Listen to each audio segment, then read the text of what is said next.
World biggest killer, tuberculosis, nagbabalik. Kasunod ng napakalaking pandaigdigang pagsisikap laban sa COVID-19, ang tuberculosis ay muling nagbabalik, bilang pinakamalaking nakakahawang sakit na pumapatay sa buong mundo.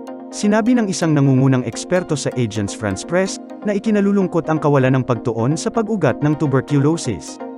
Pinuri ni Mel Spiegelman, presidente ng non-profit na Tuberculosis Alliance, ang mabilis at dramatikong pag-unlad, upang mapigil ang pandemya ng COVID, na may malawak na hanay ng mga ligtas at epektibong bakuna, pagsusuri at paggamot na binuo sa loob ng 2 taon. Ngunit ang pagkakatugma sa tuberculosis, ay medyo malinaw, sabi niya sa isang panayam kamakailan. Ang tuberculosis, na dating pinakamalaking sakit na nakakahawa at pumapatay sa mundo, bago dumating ang COVID-19 na may 1.5 milyon na tao ang namamatay sa sakit bawat taon. Sa patuloy na pagbaba ng mga pagkamatay sa pandaigdigang COVID, nabawi ng tuberculosis ang posisyon bilang nakakahawa at nakamamatay na sakit. Ang Tuberculosis Alliance, isang non-profit na nagtatrabaho upang bumuo at maghatid ng mas mabilis na pagkilos at abot-kayang mga gamot laban sa sakit lalo na sa mahihirap na bansa, ay tumutukoy na batay sa taunang rate ng pagkamatay, ang tuberculosis ay pumapatay ng 4,109 na katao sa isang araw. Kumpara yun sa 1,449 na katao sa isang araw na namamatay dahil sa COVID na tinansya mula sa 40,578 na pagkamatay na iniulat sa nakalipas na 28 araw sa dashboard ng Johns Hopkins University. Sa katunayan, ang pandemya ay nagkaroon ng mapangwasak na epekto na labanan ang tuberculosis kung saan, ang mga ospital ng tuberculosis ay kinuha para sa pangangalaga sa COVID, at mga pag-lockdown, ay pumipigil sa mga pasyente para sa diagnosis at pangangalaga. Bilang resulta, ang bilang ng taunang pagkamatay ng tuberculosis ay lumaki sa unang pagkakataon sa isang dekada noong 2020.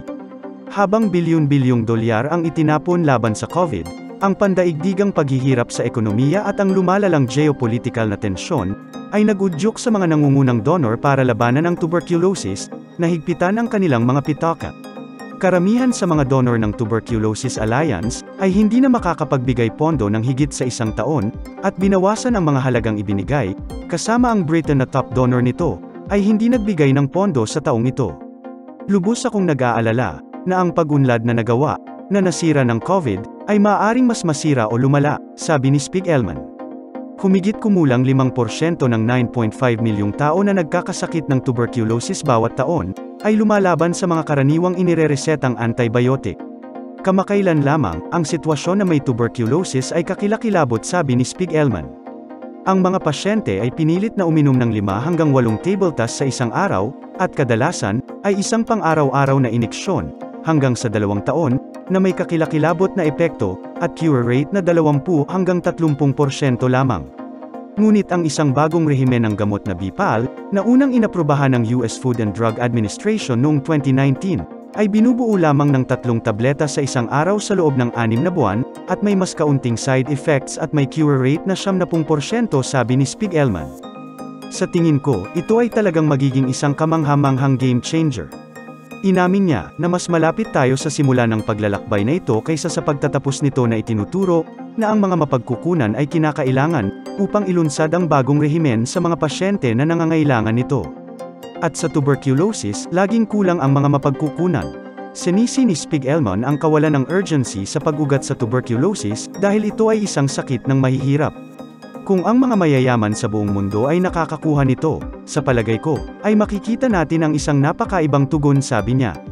Habang nakatayo ang mga kandidato sa bakuna laban sa tuberculosis ay humihina na walang magamit na pondo upang mapaunlad ang mga ito, at walang mga pagtatangka na ilunsad ang madaling pagsubok tulad ng ginawa para sa COVID.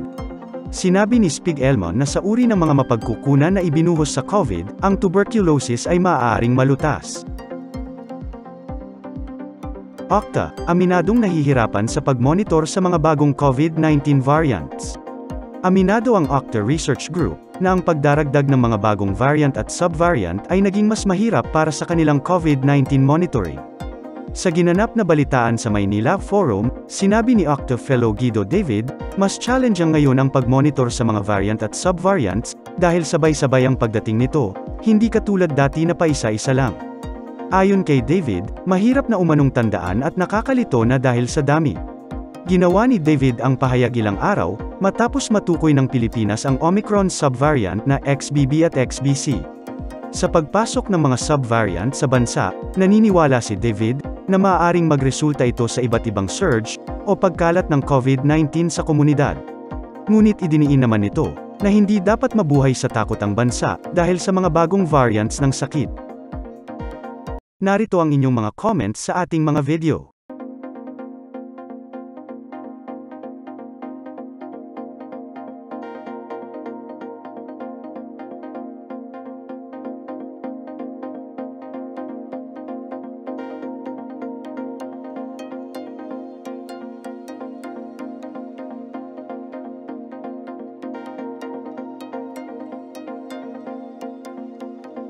Lahat po ng Newsflash video ay makikita sa aking Newsflash playlist.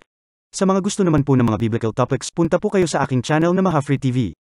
Para sa mga gustong mag-order ng Fermax Firmang and Lifting Cream and Immune System Booster, contact Mr. Dante Maravillas on Facebook.